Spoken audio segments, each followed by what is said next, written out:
Hello, કેમ છો બધા? સ્વાગત છે શિક્ષા સ્કિલ ઇન્સ્ટિટ્યૂટની યુટ્યુબ ચેનલમાં. આજે આપણે વેબસાઇટ ડિઝાઇનિંગ સિરીઝનો પાર્ટ 2 કવર કરીશું. પાર્ટ 1માં આપણે કોર વેબ ફંડામેન્ટલ્સ કવર કર્યું છે. આજે આપણે પાર્ટ 2માં HTML શું છે, HTML માટે કયો સોફ્ટવેર આપણે યુઝ કરવાના છીએ, HTMLની ઘણી બધી શોર્ટકટ કીઝ આપણે જોઈશું અને જોડે જોડે આપણે HTMLનો રોડમેપ પણ જોઈશું. તો ચલો આપણે આજે સ્ટાર્ટ કરીએ HTML સિરીઝનો પાર્ટ 2.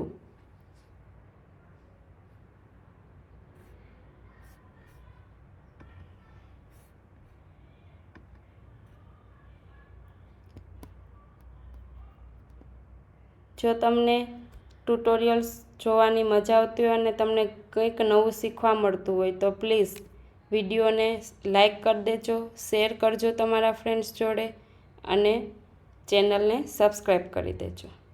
ઓકે, તો હવે આપણે આજે સ્ટાર્ટ કરીએ HTML ટ્યુટોરિયલનો પાર્ટ 2. HTML શું છે? તો કે HTMLનું ફૂલ ફોર્મ થાય hyper text markup language. HTML શું વર્ક કરે? તો HTMLનું વર્ક છે, જેમ કે અહીંયા શિક્ષા સ્કિલ ઇન્સ્ટિટ્યૂટની વેબસાઇટ ઓપન છે તો તમને જે શો થાય છે ને એને શું કહેવાય? એક વેબ પેજ કહેવાય. શું કહેવાય આને? વેબ પેજ કહેવાય. તો વેબ પેજ કોના દ્વારા બને? તો કે HTMLમાં એવા ઘણા બધા એલિમેન્ટની સિરીઝ રહેલી છે.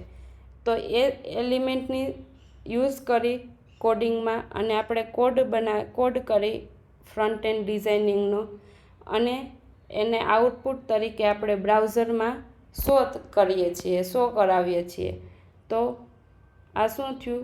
HTMLનો યુઝ થયો કે HTMLના એલિમેન્ટને આપણે યુઝ કરી અને એક વેબ પેજ આપણે ડિઝાઇન ક્રિએટ કરીએ છીએ અને એ આપણે બ્રાઉઝરમાં આઉટપુટ તરીકે ઓપન કરીએ છીએ.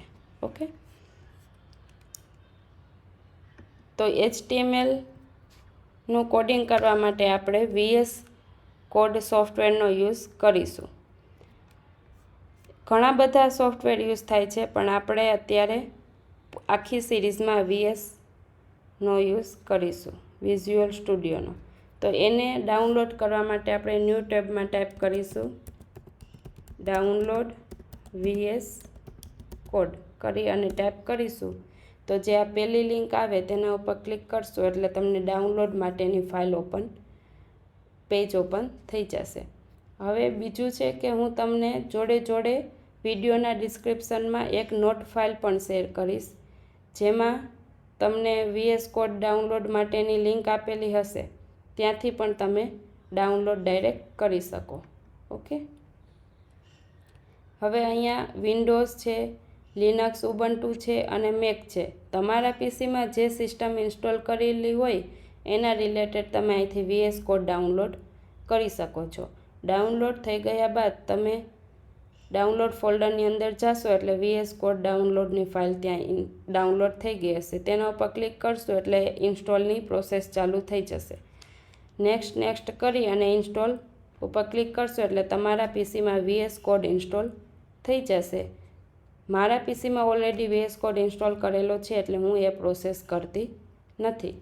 ઓકે, VS કોડ એક વખત ઇન્સ્ટોલ થઈ ગયા બાદ તમારે શું કરવાનું રહેશે? તો કે VS કોડને ઓપન કરવાનું રહેશે. હું અહીંયા એપ્લિકેશનમાં જઈ અને સર્ચ કરીશ VS કોડ અથવા તો વિઝ્યુઅલ સ્ટુડિયો કોડ તો આવી જશે. હવે હું એને ઓપન કરીશ. ઓપન કરશું એટલે હવે અહીંયા શું કરવાનું રહેશે? આપણે એક પ્રોજેક્ટ અથવા તો આપણે કોઈ પણ એક ફોલ્ડર અહીંયા ઓપન કરવાનું છે.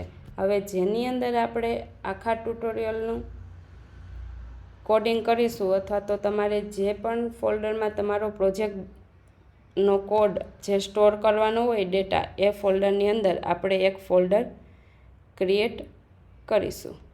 તો હું અત્યારે ડોક્યુમેન્ટની અંદર હું એક ફોલ્ડર ક્રિએટ કરીશ, ન્યૂ ફોલ્ડર, જેનું નામ આપીશ HTML ટ્યુટોરિયલ સિરીઝ. એની અંદર આપણે પાછું નવું ફોલ્ડર બનાવીશું, નામ આપીશું પાર્ટ 2. ઓકે, હવે આ ફોલ્ડરને મારે અહીંયા VS કોડમાં ઓપન કરવું છે, તો એના બે ઓપ્શન છે ઓપન કરવા માટે. એક તો હું ડ્રેગ એન્ડ ડ્રોપ કરીને બી ઓપન કરી શકીશ, થઈ ગયું ઓપન. અને એક તો અહીંયા ઓપનનો ફોલ્ડરનો ઓપ્શન બતાવ્યો છે, તો અહીંયા તમે ક્લિક કરશો એટલે ઓટોમેટિક તમારા પીસીના જે ફોલ્ડર વાળું જે છે ઓપન થઈ જશે. તો તમે જ્યાં એ ફાઇલ ક્રિએટ કરેલી હોય તેનો પાથ તમારે અહીંથી ચૂઝ કરવાનો રહેશે. તો આપણે ડોક્યુમેન્ટ્સની અંદર HTML ટ્યુટોરિયલ સિરીઝની અંદર પાર્ટ 2 અહીંયા તમે ક્લિક કરીને અહીંયા ઓપન કરશો તો બી એ ઓપન થઈ જશે. ઓકે, હવે શું કરવાનું રહેશે તો કે આપણે HTMLનું કોડિંગ કરવાનું છે, એટલે આપણે એક ફાઇલ ક્રિએટ કરશું ને એ ફાઇલનું એક્સટેન્શન શું આવશે, .html. તો ફાઇલ ક્રિએટ કરવા માટે અહીંયા ક્લિક કરવાનું, ન્યૂ ફાઇલ, અને તમારે કોઈ ફોલ્ડર બનાવવું હોય એની અંદર ફાઇલ તમારે ક્રિએટ કરવી હોય તો અહીંયા ન્યૂ ફોલ્ડર ઉપર ક્લિક કરવાનું. ઓકે, આપણે અત્યારે ન્યૂ ફાઇલ ક્રિએટ કરીશું, જેનું તમે કોઈ પણ નામ આપી શકો. આપણે basic.html નામ આપીશું. ઓકે,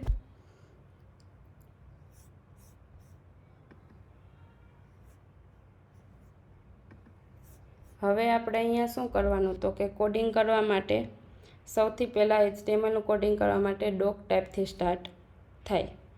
તો આપણે એક્સક્લેમેશન સાઇન છે એ ટાઈપ કરી અને એન્ટર કરશું એટલે ઓટોમેટિક HTMLનું બેઝિક સ્ટ્રક્ચર આપણને શો થઈ જશે. આ ઓટોમેટિક આવી જશે, ખાલી આપણે એક્સક્લેમેશન સાઇન ટાઈપ કરી અને એન્ટર કરીશું એટલે. આને શું કહેવાય, HTMLનું બેઝિક સ્ટ્રક્ચર. તો હવે આપણે શું કરીશું તો કે આ બોડી છે, બોડી ટેગ છે. બોડી ટેગની અંદર આપણે એક H1 ટેગ લઈશું, ઓપનિંગ બ્રેકેટ H1 ને ક્લોઝિંગ બ્રેકેટ. H1 ટેગ આખો ઓપનિંગ ને ક્લોઝિંગ બ્રેકેટ આવી ગયો. હવે એની અંદર આપણે લખીશું વેલકમ ટુ શિક્ષા skills institute YouTube channel. Okay, તો હવે આનું આપણે આઉટપુટ જોવું હોય તો, આ કોડને રન કરવો હોય તો શું કરવાનું તો કે એના માટે આપણે એક પ્લગઇન ઇન્સ્ટોલ કરવું પડશે, એક એક્સટેન્શન ઇન્સ્ટોલ કરવું પડશે. તો એક એની અંદર જવાનું તો કે અહીંયા તમે જોશો ને તો લેફ્ટ સાઈડ આ બધા બાર આપેલા છે મેનુ બારની અંદર. અહીંયા તમે એક્સટેન્શનનો ઓપ્શન આપેલો છે, આ એક્સટેન્શન ઉપર ક્લિક કરશો ને એટલે અહીંયા સર્ચનો ઓપ્શન છે, ત્યાંથી તમે કરી શકશો live server. Live server search કરશો એટલે અહીંયા લાઈવ સર્વરનું પહેલું જ બતાવશે રીટ્વીક ડેયનું. મારા પીસીમાં ઇન્સ્ટોલ કરેલ છે એટલે મને બે ઓપ્શન બતાવે છે, કાં તો તમારે આ પ્લગઇનને ડિસેબલ કરી દેવું છે અથવા તો અનઇન્સ્ટોલ કરવું છે. હવે તમારા પીસીમાં ઇન્સ્ટોલ કરેલ નહીં હોય એટલે અહીંયા શું એક જ ઓપ્શન બતાવશે ઇન્સ્ટોલનો. તો તમે અહીંયા એ ઇન્સ્ટોલનો ઓપ્શન બતાવશે, એના ઉપર ક્લિક કરશો એટલે તમારા VS કોડમાં લાઈવ સર્વર ઇન્સ્ટોલ થઈ જશે. એક વખત આ એક્સટેન્શન ઇન્સ્ટોલ કર્યા બાદ શું કરવાનું તો કે VS કોડના નીચેની સાઈડ રાઈટ સાઈડમાં અહીંયા ગો લાઈવનો ઓપ્શન બતાવે છે. હવે એના ઉપર તમે ક્લિક કરશો ને એટલે તમારું જે અહીંયા કોડ કરેલું છે અથવા તો તમારો જે ફાઇલ છે, પ્રોજેક્ટ છે એ રન થશે અને તમને આઉટપુટ બ્રાઉઝરમાં શો થશે. તો હવે અહીંયા આપણે ગો લાઈવ ઉપર ક્લિક કરીશું ને એટલે આપણને બ્રાઉઝર ઉપર રીડાયરેક્ટ કરશે અને આપણે જે H1 ટેગમાં લખ્યું હતું વેલકમ ટુ શિક્ષા skills institute YouTube channel. Okay, તો એ આપણને અહીંયા આઉટપુટ શો થઈ ગયું. તો હવે આપણે એક આ રીત જોઈ કે અહીંયા ગો લાઈવ ઉપર ક્લિક કરો એટલે આપણને આઉટપુટ શો થઈ જશે. એક આપણે બીજો ઓપ્શન છે લાઈવ કરવાનો, આઉટપુટ જોવાનો થતો, તો એને રાઈટ ક્લિક કરવાનું. રાઈટ ક્લિક કરી અને અહીંયા તમને ઓપ્શન આવશે ઓપન વિથ લાઈવ સર્વર. એના ઉપર ક્લિક કરશો તો બી તમને આઉટપુટ બ્રાઉઝરમાં શો થશે. ઓકે, તમને જે ઇઝી લાગે એ તમે યુઝ કરી શકો. હવે બીજું એ છે કે આપણે ઓટોમેટિક ચેન્જીસ કરીશું એ ત્યાં તમને આઉટપુટમાં દેખાશે. હવે અહીંયા આપણે વેલકમ ટુ શિક્ષા સ્કિલ્સ ઇન્સ્ટિટ્યૂટ યુટ્યુબ ચેનલ લખ્યું છે, યુટ્યુબ ચેનલ કાઢી નાખીશ અને અહીંયા હું ડોટ કરી દઈશ. હવે આપણે ડાયરેક્ટ અહીંયા ફાઇલને સેવ કરી દઈશું. સેવ કરી અને આપણે ક્રોમમાં જોશું ને તો ચેન્જીસ થઈ ગયા હશે. થઈ ગયા, યુટ્યુબ ચેનલ નીકળી ગયું અને અહીંયા ડોટ આવી ગયું લાસ્ટમાં. તો તમારે જ્યારે પણ ચેન્જીસ કરો ત્યારે બધી વખત તમારે રન કરવાનો રહેશે નહીં. એક વખત રન થઈ ગયું પછી તમે ગમે એ ચેન્જીસ કરશો એ ઓટોમેટિક તમને અહીંયા શો થઈ જશે. ઓકે, હવે આપણે જઈએ શોર્ટકટ કી. તો શોર્ટકટ કીમાં જેમ કે આપણે અહીંયા લખ્યું હતું H1 ટેગ, હવે આપણે H2 ટેગ લખીએ તો કઈ રીતે લખીએ? શોર્ટકટ કી ના આવડતી હોય તો આપણે ઓપનિંગ બ્રેકેટ કરીએ, H2 લખીએ, પછી ક્લોઝિંગ બ્રેકેટ કરીએ ત્યારે આખું ઓપનિંગ ને ક્લોઝિંગ બ્રેકેટ આવે છે. હવે આપણે આને શોર્ટમાં લખવું હોય તો કઈ રીતે લખી શકીએ? તો કે ખાલી H2 ટાઈપ કરી અને એન્ટર કરીશું એટલે ઓપનિંગ અને ક્લોઝિંગ બંને બ્રેકેટ આવી જશે. ઓકે, હવે સેકન્ડ હું તમને કહું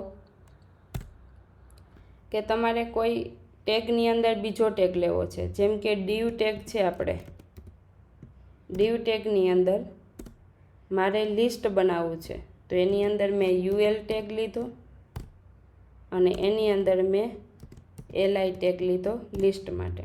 તો મારે કેટલું બધું કરવું પડ્યું, ડીવ ટેગ બનાવવો પડ્યો, એની અંદર UL, એની અંદર LI. ઓકે, હવે આને જ મારે શોર્ટમાં લખવું હોય તો કઈ રીતે હું આખું નેસ્ટેડ લિસ્ટને કઈ રીતે લખી શકું? આને શું કહેવાય? Nested tag, nested list. Okay, તો આને હું કઈ રીતના કરી શકું? તો ડીવ ટેગ લખવાનો, closing bracket, UL tag, closing bracket અને LI ટેગ, અને હું એન્ટર કરીશ એટલે ઓટોમેટિક આવી ગયું. દેખાય છે બધાને? તો આ કેટલું તમારો ટાઈમ ભી બચે અને તમારી મહેનત ભી બચે. તો ઘણી બધી IT કંપનીમાં મોસ્ટ ઓફ શોર્ટકટ કી દ્વારા જ કોડિંગ થતું હોય છે. તો એ બધી શોર્ટકટ કી તમે ક્યાંથી જાણી શકો? તો એના માટે એક સોફ્ટવેર છે અથવા તો એક સાઇટ છે, ડોક્યુમેન્ટેશન તમને આપેલું છે એમિટ સોફ્ટવેર કરીને. એમિટ એબ્રિવિએશન લખશો તો બી આવશે અથવા તો એમિટ ડોક્યુમેન્ટેશન લખશો તો બી આવશે. એમાં પહેલી જ લિંક ઓપન કરશો એટલે તમને અહીંયા લેફ્ટ સાઈડ જે મેનુ બાર જેવું શો થાય છે તેની અંદર આ બધું શું છે? શોર્ટકટ કી છે. કોઈ સિન્ટેક્સ લખ્યું હોય તેની શોર્ટકટ કી છે, એલિમેન્ટ કોઈ ટાઈપ કરવો હોય તેની શોર્ટકટ કી છે, લોરિયમ ઇપ્સમ જનરેટ કરવું હોય તો એની શોર્ટકટ કી છે. જનરલી આપણે શું કરીએ? કોઈ પણ આપણે ડેટા નાખવો હોય કે જે આપણી પાસે ડેટા ન હોય પણ બની ડેટા નાખવો હોય તો તમે શું કરો?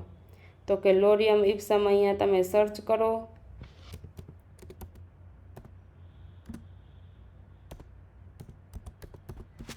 પછી એન્ટર કરો, એમાં કોઈક ઉપર ક્લિક કરો અને પછી તમને અહીંયા શો થાય, અહીંથી તમે કોપી કરીને ત્યાં નાખો. ઓકે, તો એના માટે શોર્ટકટ કી અહીંયા તમને શું બતાવેલી છે? તો કે શું કરવાનું? ખાલી લોરિયમ ટાઈપ કરી અને તમારે જેટલા વર્ડ જોતા હોય ને એટલા ટાઈપ કરવાના. 10 વર્ડ જોઈએ છે તો 10 ટાઈપ કરવાના. તો લોરિયમ 10 ટાઈપ કરશો ને એટલે લોરિયમ ઇપ્સમના 10 વર્ડ આવી જશે.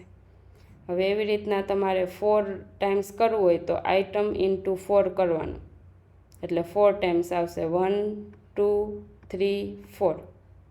ઓકે, આવી રીતના ઘણી બધી શોર્ટકટ કીઝ છે જેનો તમે યુઝ કરી અને તમે તમારો ટાઈમ બચાવી શકો છો. જેમ કે રિમૂવ ટેગ છે તો રિમૂવ ટેગ ઉપર ક્લિક કરશો એટલે તમને અહીંયા વિડીયો પણ આપેલો છે કે તમે શોર્ટકટ કીનો કઈ રીતના યુઝ કરી શકો.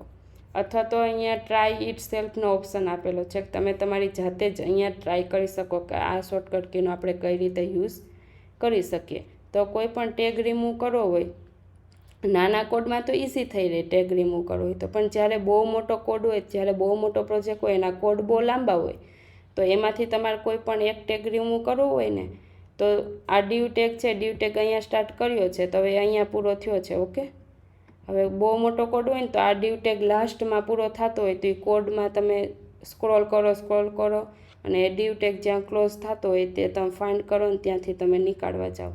તે બહુ ટાઈમ વેસ્ટ થઈ જાય, કન્ફ્યુઝિંગ થઈ જાય અને ક્યારેક ભૂલ થાય તો એરર પણ આવે ને બગ પણ આવે.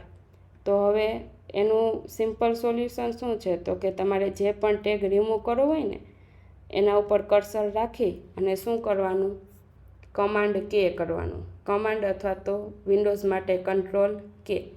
તો કમાન્ડ કે હું પ્રેસ કરીશ ને એટલે ઓટોમેટિક ડીવ ટેગ રિમૂવ થઈ ગયો. ઓપનિંગ ટેગે રિમૂવ થઈ ગયો અને ક્લોઝિંગ ટેગે રિમૂવ થઈ ગયો. તો આ રિમૂવ ટેગની શોર્ટકટ કી છે. આવી ઘણી બધી શોર્ટકટ કીઝ અહીંયા આપેલી છે, તમે તમારી જાતે જોઈ શકો કે ઇમેજ ડોક્યુમેન્ટેશન સર્ચ કરશો એટલે આવી જશે, અથવા તો હું જે તમને નોટ ફાઇલ આપવાની છું તેમાં મેં મૂકેલી છે ઇમેજ સોફ્ટવેરની લિંક, તો અહીંથી પણ તમે ડાયરેક્ટ ઓપન કરીને જોઈ શકશો. ઓકે,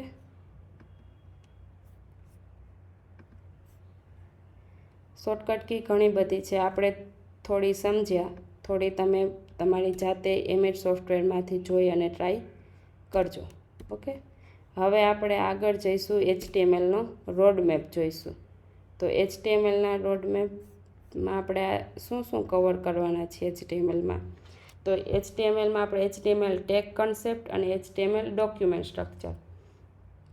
HTML ડોક્યુમેન્ટ સ્ટ્રક્ચર એટલે શું થાય તો કે અહીંયા આપણે એક્સક્લેમેશન સાઇન ટાઈપ કરી અને જે એન્ટર કર્યું હતું તો આ જે આખું ઓટોમેટિક સ્ટ્રક્ચર ક્રિએટ થઈને આવ્યું તો આને શું કહેવાય, ડોક્યુમેન્ટેશન સ્ટ્રક્ચર.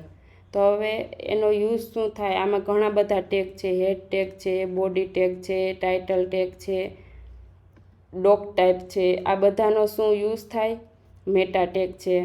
શું કામે આપણે યુઝ કરવો જોઈએ એ બધું આપણે આગળના ટ્યુટોરિયલ્સમાં પાર્ટમાં જોશું. હવે સેકન્ડ છે HTML ટેગ કન્સેપ્ટ. હવે HTMLમાં ઘણા બધા ટેગનો આપણે યુઝ કરી અને આપણે વેબ ડિઝાઇન કરી શકીએ. જેમ કે ટોપ લેવલ ટેગ્સ હોય, inline tag, block tag, form, list, એવા ઘણા બધા ટેગનો આપણે યુઝ કરશું અને શીખશું આપણે આગળના ટ્યુટોરિયલમાં. ઓકે, આજે આપણે આ ટ્યુટોરિયલને એન્ડ કરીએ છીએ. જો તમને કંઈક નવું જાણવા મળ્યું હોય, મજા આવી હોય, ગમતું હોય ગુજરાતી લેંગ્વેજમાં તો પ્લીઝ વિડીયોને લાઈક કરજો, ચેનલને સબસ્ક્રાઈબ કરજો અને તમારા ફ્રેન્ડ સર્કલમાં શેર કરજો, જેથી એ પણ નવું શીખી શકે, જાણી શકે અને આ ટ્યુટોરિયલને જોઈ શકે. Okay, thank you.